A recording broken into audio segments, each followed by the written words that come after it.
la parole un peu à Marie et à Georges pour la suite.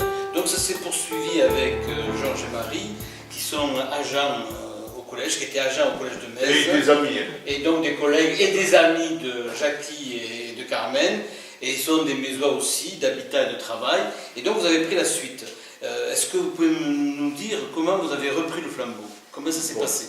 Est-ce que c'était une intention de reprendre le flambeau? Est-ce que c'est une découverte? Voilà, on vous laisse raconter. Bien, alors comment on a repris? C'est Jackie. C'est une sacrée histoire. C'est-à-dire, on a fait un premier voyage donc, avec Jackie, qui m'avait demandé de venir comme accompagnateur. Et donc, nous avons fait la Tunisie, ensemble. Et c'est vrai qu'un voyage comme ça, quand tu en as fait un, après, quand tu mets le pied dedans, quand on voit ce qu'on apporte aux enfants, et ce que ça nous apporte à nous, parce que c'est des leçons de vie, d'être entouré d'enfants.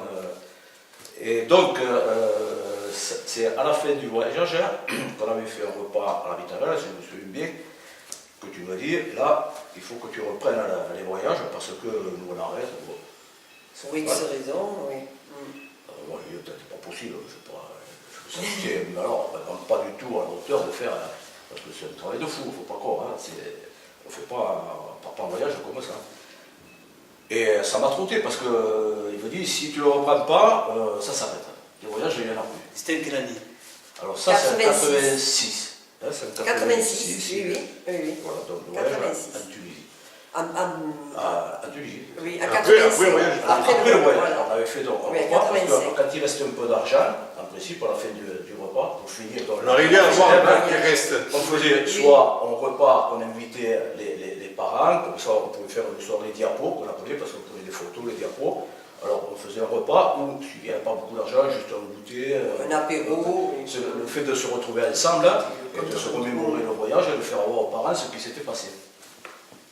Donc, nous, ça s'est passé à l'État, il m'a dit ça. Alors bon, moi, je dis non, c'est pas possible, je peux pas. Et bon, on est resté là, tout l'été, ça m'a trotté. J'ai dit, quand même, arrêtez ça, c'est pas possible. Parce qu'on peut passer des moments.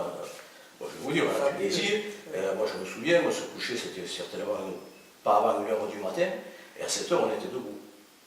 Alors tu tiens le coup pendant 15 jours, mais après, quand je suis revenu, j'ai une semaine au lit, piqûre. Des carreaux, donc ça marque, quoi, il faut vous dire. Fatigant. Et voilà, donc tout l'été, ça m'a traité, ça m'a trotté à la tête. Hein, et puis, arrivé en septembre, à la rentrée, au collège, donc, j'ai dit, écoute, je n'étais pas encore décidé, j'ai dit, bon, je vais essayer de faire quelque chose, mais en France, pour pas avoir de problème de monnaie, de langue. Ah oui, parce qu'à l'époque, il n'y avait pas Oui, l'euro. il n'y avait pas l'euro. Alors, je commence à lancer un voyage, le château de la Loire, Paris, vous voulez aller à Paris. Enfin, je ne me souviens plus exactement. Bon, et au mois d'octobre-novembre, 15 inscrits. Alors, 15 inscrits, je dis, pas possible, on ne peut pas faire le voyage. Alors, quand j'ai vu ça, j'ai dit, bon, écoute, on va essayer. Et on a fait la Bavière. On ne peut pas aller en France, ils nous disaient les enfants. Voilà, on peut aller à l'étranger. Alors, on a dit, on va faire la Bavière. Et là, on a organisé donc le Voilà, le voyage en Bavière. Et alors, c'est vrai que le premier voyage, j'en ai pris plein les dents. C'est le cas de le dire. Quoi par exemple? Alors, moi j'avais pris, bon, c'était le premier voyage, j'étais un peu innocent, je veux dire, parce que tant de choses avec des élèves qui peuvent se passer, Qu'on on n'imagine n'imagine pas. Et moi j'ai pris des enfants, les noms, tout ça, c'était mes enfants. J'ai dit ça, c'était mes enfants. Et donc on arrive au château de Louis de Bavière, hein, sur un grand parking. Alors déjà quand on arrive, il y avait un gardien là. Bon, le matin il n'a rien dit. C'est à midi quand on est venu. Alors on a visité le matin le premier château. C'était magnifique d'ailleurs, avec tous les élèves, il y avait de la neige tout le long, c'était fabuleux. C'était magnifique. Donc on arrive pour manger sur le parking, et là le gars il ne voulait pas. Parce qu'il avait peur qu'on le salisse. On a essayé de lui expliquer, après j'ai parlé allemand, français, de lui expliquer que de toute façon, nous on allait nettoyer, qu'on laisserait propre, tout ça. Là, il voulait appeler la police, on a dit, il appeler la police. Et on a mangé, on a tout nettoyé, tout était impeccable. Et l'après-midi, on a fait le deuxième château. Et par rapport au voyage qu'a décrit Jackie et Carmen, est-ce qu'il y a des choses qui ont un peu changé avec le temps que vous avez obligatoirement, oui, parce que bon, c'est vrai qu'au départ, et c'était très bien, d'ailleurs, Franck, notre fils, il le disait toujours, lui, il a fait les premiers voyages avec Jackie et Carmen, au Berger de Jeunesse, comme c'était. Nous, ça a été un peu plus luxueux, disons. Voilà, on a été obligé de changer parce que il faut penser qu'au départ, les jeunes, ils venaient avec un sac de 10-15 kilos, hein, ou une petite valise. Hein. Nous, on était avec des valises de 30 kilos et c'était des armoires. Hein. Le matin, les jeunes filles, elles avaient le peignoir de bain, le foulard, la serviette pour aller à la douche. Hein. D'ailleurs, je crois que c'était quand on est parti en Hollande, il me semble, hein, on avait passé la nuit dans le car hein, pour économiser, une chambre d'hôtel, on avait passé la nuit dans le car. Et le soir même, il y a une petite qui me dit, monsieur, comment on va faire le matin pour se doucher? J'ai dit, ben, on ne se douche pas le matin. Il faut dire un peu, ils étaient tellement habitués au confort au fur et à mesure de l'évolution. C'était besoin de la douche. Dans quelles années ça? C'était des années. Alors ça, 80, 80. oui, voilà, par là, oui. C'est 94, oui. ça à peu près. Oui. 94. Oui. Voilà. Et donc, c'est vrai qu'on a été obligé. Alors après, moi, je prenais des demi-pensions dans des hôtels qu'on essayait de trouver. Après, plus tard, ça a été par Internet. Au départ, c'était pas facile. Hein. Parce qu'au départ, on faisait Le fax. Le fax et le c'était téléphone. des lettres. Oui, Après, des il y avait lettres. le fax. Le fax Oui. qui a vraiment sinon, au départ, c'était les roléos. Là. On faisait tout en papier avec la machine à alcool. On faisait passer aux élèves, hein, aux parents, pour organiser le voyage. Hein. Et ensuite, hein, bon, oui, bien entendu. Donc, après, on a continué donc, à faire dans des petits hôtels qu'on essayait de trouver. Et pour l'encadrement, c'était pareil adulte? L'encadrement, oui. Des enseignants du collège. Et moi-même, je suis venu. Oui, oui. Voilà, oui. Mais moi, mon problème, c'était au niveau des explications culturelles. Des explications pour donner, pour donner aux Voilà. élèves, parce que nous, on n'est pas formés pour ça. Donc, nous, je me souviens, un voyage, c'était, je me rappelle, je crois que c'est à Heidelberg, c'était le premier, où on n'avait personne, donc alors, on faisait un guide vert. Donc c'est vrai que nous, on lisait ce qu'il y avait sur le guide vert, on lisait sur tout ce qu'on avait. Les documentations qu'on avait. Voilà, mais bon, pour nous, c'était pas évident. Nous, la logistique, l'intendance et tout ça, pas de problème. Pas de problème. Mais après, au niveau culturel, alors là, on est arrivé à trouver quand même des professeurs d'histoire et géo, après, qui nous ont suivis presque tout le temps. Et bon, on a eu M. Vanel, hein, Hervé Vanel, alors ça a été... Là, c'était vraiment quelque chose de terrible, parce que quand on est parti en 97, je ne savais même pas, parce que je l'ai à la tête, au Maroc, on avait passé la nuit dans le car, une nuit dans le bateau, et quand on arrive à l'hôtel donc au Maroc, la première nuit, il a fait un AVC, et il a fallu le rapatrier.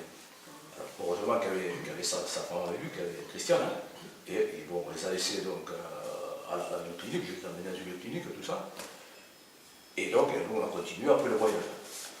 3 jours après, j'avais téléphoné à Christian qui nous a dit bon, ça va, il est dans la chambre, il regarde le match, il plaisante avec son voisin de lit. Alors, ça nous a fait du bien. Et malheureusement, quand on est arrivé, je crois que c'est un mercredi, on est arrivé vers midi, je crois, et à 2h de l'après-midi, on a été à Sédorciol.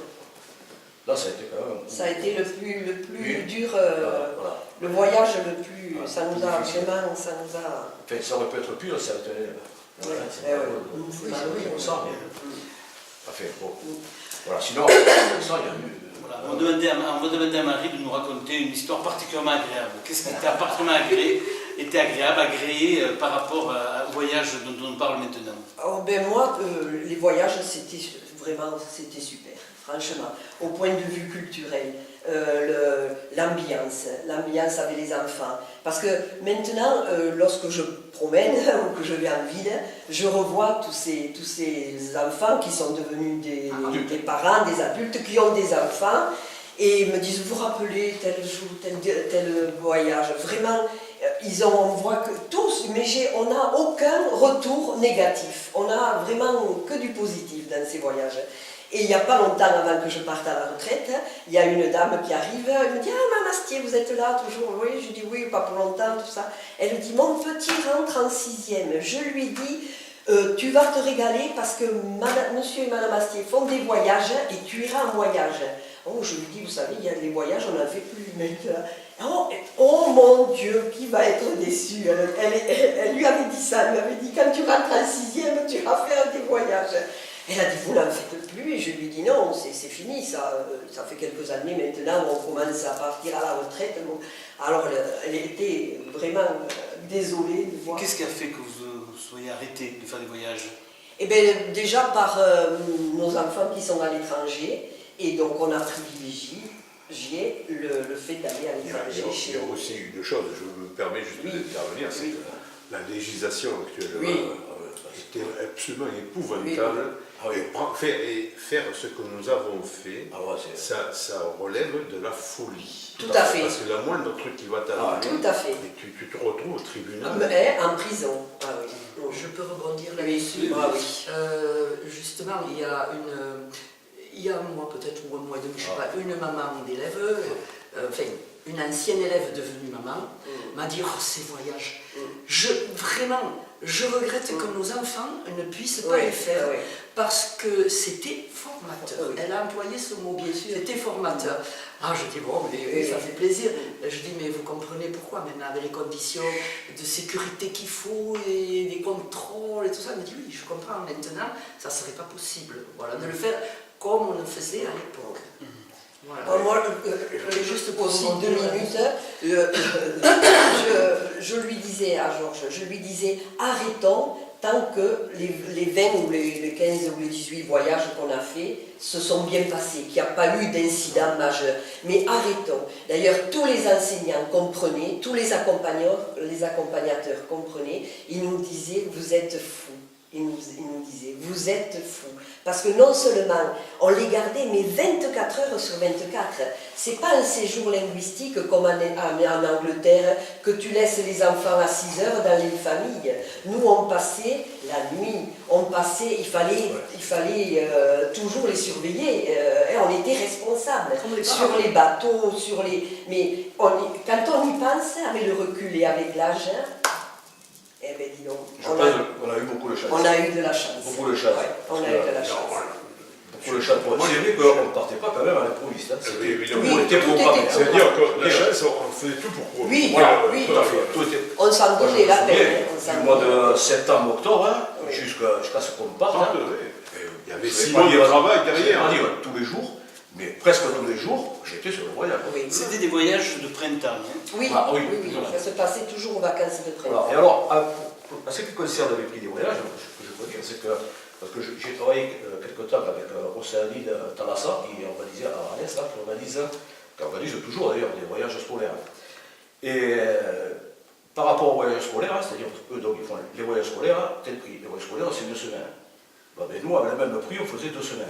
On faisait 2 semaines. Hein, parce que c'est facile. Ce qui est le plus cher dans un voyage, c'est le voyage, c'est le trajet, c'est le transport. À partir du moment où on est sur place, après, ce sont que 2 demi-pensions. Parce que après, moi, je prenais que les demi-pensions. Voilà. Et puis on faisait Et comme les repas Jackie. de midi, on faisait comme Jackie, on Voilà. préparait là où on était, On avait les pour pas perdre menus. du temps, pour pas... Les menus prêts, on avait, voilà, moi j'ai pris le cahier, c'était moi l'intendante, là, je faisais l'intendante.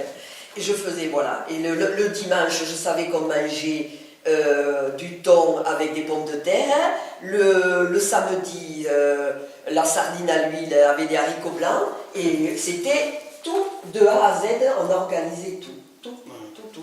J'allais à la cantine municipale, là, Monsieur Lopez me faisait la commande, je disais tant de boîtes de ça, et voilà. Et tout était patrimoine de légumes, et voilà. On partait avec la soute, il y avait une soute que pour les repas de Que midi. pour les repas.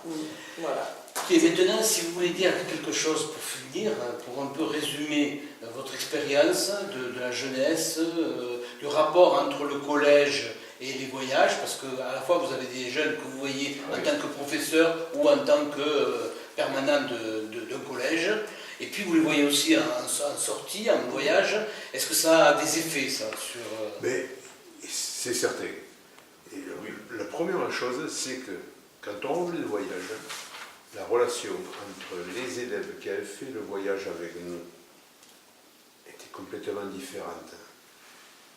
Non pas qu'avant ça se passait mal, mais ensuite il y avait une espèce de complicité, et ça c'est inestimable. En tant qu'enseignant, quand tu as la complicité avec tes élèves, c'est quelque chose d'extraordinaire, et cette complicité, elle dure encore, parce que, comme comme tu le disais, des gens qui sont devenus des adultes.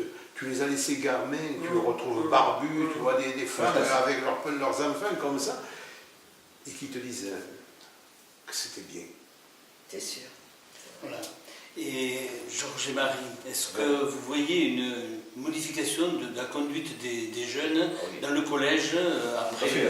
Ah oui, tout à fait. Moi, je peux vous dire que avec tous ces élèves qu'on a fait des voyages, donc quand on revenait, même avant qu'on revienne, puisqu'on avait un contact avec eux, qu'habituellement on n'a pas. En tant que moi j'étais au entretien, Marie était à l'accueil, les élèves ils passent et puis c'est tout. Alors que là, ils venaient nous voir, on discutait, les voyages, donc c'est vrai qu'il y avait une autre ambiance. Quand il y avait des tags qui se faisaient dans le collège, on savait qui c'était, quelques temps après. Une fois, on est arrivé qu'il y avait les WC qui avaient été tout tagués, et des petites qui étaient venues avec nous, elles ont voulu le voir, bon, elles m'ont dit, monsieur Astier, ne le dites pas, mais c'est un tel qui a tagué. J'ai dit, bon, ça va. Et les élèves, on les a convoqués, on leur a dit, voilà, maintenant, venez tout nettoyer. Et ils sont venus nettoyer, mercredi, ils sont venus nettoyer les WC du collège. Et raconte le jour où il y a eu un tag sur le mur. Ah, Alors il y avait un gros tag, alors ils savaient que c'était tous les Georges. c'était au moment des conseils de classe. Là c'était récent, Et avant là, il y de avait partir. des valigeants, c'est des élèves qui étaient mal notés au coin, Voilà. et ils taguaient Sur un certain professeur. principal Voilà. ou de conseil d'éducation surtout. Et un jour, il y avait un tag où il y avait écrit « Désolé, monsieur Astier ». Ils avaient tagué « Désolé, monsieur Astier ». Et Parce alors, qu'ils savaient qu'au mois entre parenthèses, il y dès que avait j'arrivais- marqué, désolé monsieur Astier. Voilà, dès que j'arrivais le matin, moi, avant que les élèves rentrent, j'effaçais tout. Enfin, j'essayais, parce que quelquefois, c'était tellement important que je n'avais pas le temps. Mais chaque fois que je pouvais, j'effaçais tout. En fait, je faisais quand même remarquer au chef d'établissement ce qui se passait. Il fallait qu'elle se rende compte. Et une fois, c'est le chef d'établissement, M. Astuc, qui me dit, vous avez vu ce qu'il y a là, M. Astier? Et je n'avais pas vu. Alors je l'ai descendu et bien sûr, il y avait écrit, désolé, M. Astier. Ah bon, ça veut dire C'était. non, c'est vrai que ça a créé un climat. Puis, après, bon, parce que tu te souviens, on a fleuri le collège, hein. Il y avait un petit sixième qui venait, on plantait les fleurs dans la serre qu'on avait fabriquée avec les élèves de. C'était Et c'est PPN. Nous étions voisins. Eh oui. Moi j'étais le préfet, toi tu étais dans la serre. Voilà. Alors, Eh oui. c'est les élèves donc, qui plantaient les fleurs, et à ce moment-là, il n'y avait rien qui était abîmé. Et c'est vrai que ça a amélioré, disons, l'ambiance dans le collège. Écoute, merci Georges, merci Marie et une Carmen. petite chose, qu'on avait le bon moment des accompagnateurs. Le soir, quand les élèves étaient tranquilles, ils avaient soupé, ils étaient couchés, ou ils jouaient un petit groupe tranquille. Nous, on faisait notre briefing, comme on dit, pour bien parler français. Oui. Alors, Jackie nous amenait toujours une bouteille de tisane de Rafeg. Voilà. Et donc, là, nous la partagions avec les accompagnateurs. Et s'ils venaient avec nous, c'est qu'on s'entendait bien, en équipe. Ah oui. Donc on faisait le point pour la journée, pour ce qu'on faisait le lendemain. Et là, la détente, c'était un très très bon moment. C'est Ça, vrai, vraiment, c'est vrai. là, c'est super. Ça, c'est une chose que je voulais dire. Et après, si je jette un regard en balayant les générations d'élèves, on a commencé par avoir des élèves très très tranquilles dans le quart sage.